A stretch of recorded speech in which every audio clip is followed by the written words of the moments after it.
Step number one is cleaning. That can be simply with just a detergent or soap and water. So you clean off the surface first. You get rid of what we call bioburden. Maybe it's some juice that spilled on a counter and it kind of dried there.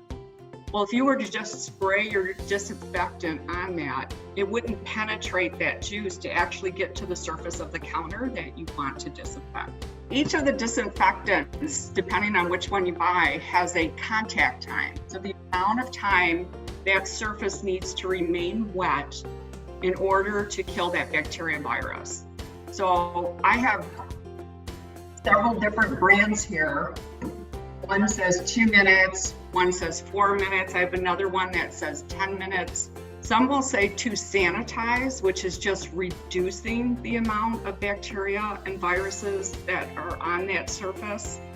That's usually a shorter time. But in this time of coronavirus, we want to make sure we disinfect. I go back to the days of my grandmother when I was at her house. Bleach is an awesome disinfectant. You take 1/3 cup to 1 gallon of water, and you have an excellent disinfectant.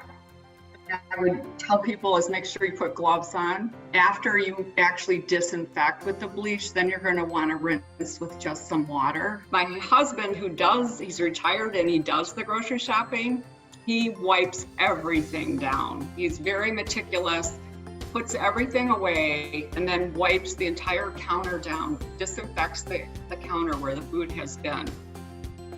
But if you think about it, it's not a GI illness, and COVID isn't. So when we think about our food, say you had a can of soup and you didn't sanitize it, you just put it up in your cupboard, but you wash your hands afterwards. If you picked up anything from that can, it's no longer a risk because you washed your hands. Then you think about, now I'm going to go have that soup. I pull the can out and I open it up and I put it into my pot and I dispose of the can. I wash my hands again. So you see this pattern of doing good hand hygiene, you're really not putting yourself at risk. I certainly, when it comes to things that, like our vegetables, the recommendation is just rinsing with water, not rinsing with any sanitizers. That anything that was picked up, if you rinse it with water, that should be good. I consider all high-touch surfaces as places that germs can hang out. There's lots of hands touch there. We can use our spray and spray down and wipe down. And friction helps remove anything that's there.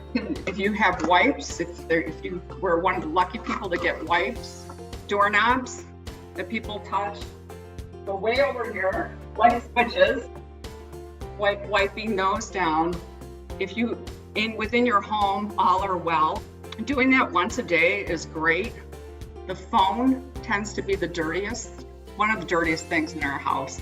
Don't want to use a spray on your phones because there's little ports there that could get in and damage your phone. But if you just wipe the surface of the outside and the backside of it, it should be fine. 70% isopropyl alcohol, so what you would buy in the drugstore, that works great. I wouldn't pour it on, I'd put it on a cloth and then just wipe over it gently, but 70% alcohol is a good disinfectant too.